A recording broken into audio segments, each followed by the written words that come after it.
piano friends, I want you to make sure that you do these 4 things when you are learning a Chopin Mazurka. If you do them, your practice will be easier, the mazurkas will make more sense to you, and ultimately you will sound better when you play them. The first thing that I want you to make sure that you do when you're learning a Chopin Mazurka is to know what a mazurka is and have a little bit of context for what it means in Western classical music.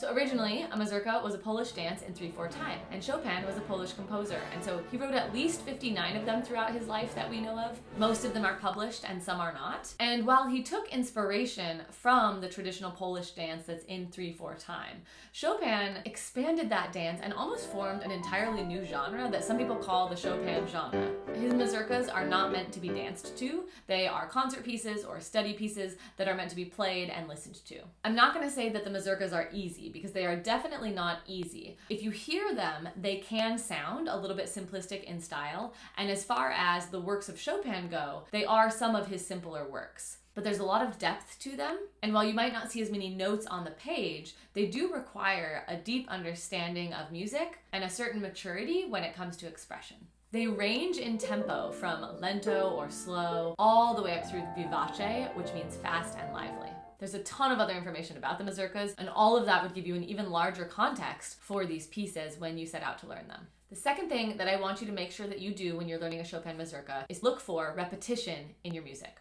So in every single mazurka, you're going to see a lot of repetition. You will see entire sections being repeated, bracketed off with repeat signs throughout the mazurkas, and you'll also hear small melodic patterns being repeated throughout the mazurkas, as well as rhythmic patterns or motives that are repeated throughout the entire piece. One of the rhythmic patterns that repeats throughout a lot of the mazurkas is a motive of a dotted 8th note and a 16th note. And that's one of the characteristics of a mazurka, is that repeated rhythm. It's really important to recognize all of these repetitions for a couple of reasons. First of all, we want to make sure that early on in the learning process, we find all of the repetitions that we can find, and we make choices about how to play things that will work well for each repetition. So these choices can be things like fingering, making sure that we're using consistent fingering in each repetition, or things like dynamics, making sure that we are altering the dynamics with each repetition so that things don't get stagnant or boring. It's also helpful to know where all of the repetitions are for organizing your practice, because when we know that a certain section is repeated or a certain melodic idea or rhythmic idea is repeated, it can help us make choices about how to structure our practice routine to be as effective and efficient as possible.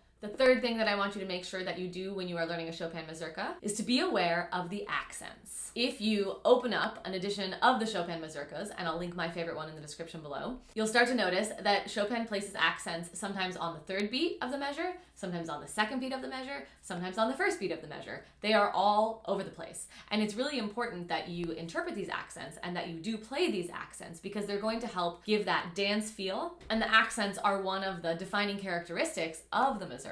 Once we are aware of the accents and we know where to play them and we know how to play them, that leads me to the 4th thing that I want you to make sure that you're doing when you're learning a Chopin Mazurka, and that is to be aware of the downbeat. And by the downbeat, I mean the 1st beat of every single measure. In Western classical music, we always want to be moving to the downbeat. We want to know where the downbeat is. It is the strongest and most important beat of every single measure. And because Chopin has accents on other beats occasionally, it's especially important that we know where the downbeat is. The downbeat is what anchors us as players and performers, and it's also what anchors people that are listening. And especially if we were thinking of the mazurka as a dance form, the downbeat is really important for all of the dancers. While this piece isn't meant to be danced to, we need to have a strong sense of where that downbeat is so that we can make sense of the music in our brains, and so that our brain can understand the structure of how and when things are happening rhythmically. Now, the easiest way to know where the downbeat is to count out loud, and to make sure that you are counting out loud along every step of the way, whether it's drilling certain sections or playing slowly or performing the piece up to tempo eventually. This is so important because of my last point about the accents. Because we have accents on beats 2 and 3 often, it's very easy, if we're not counting out loud, for our body to misinterpret those accents as the downbeat. And if we are confused and we have all of the beats jumbled in our head and we're not counting out loud and we're not 100% sure where the beats are, the pieces are never going to have the right feel. They're always going to be a little bit confusing, not only to you as the player, but to the people that listen to them as well, because we won't have those anchor points or those downbeats to hold things together. I highly suggest you check out the Chopin Mazurkas. They're a lot of fun. And if you need some more practice techniques, specifically for drilling different sections of the Chopin Mazurkas, you can check out my video that is 3 practice techniques to fix every problem in your piano practice.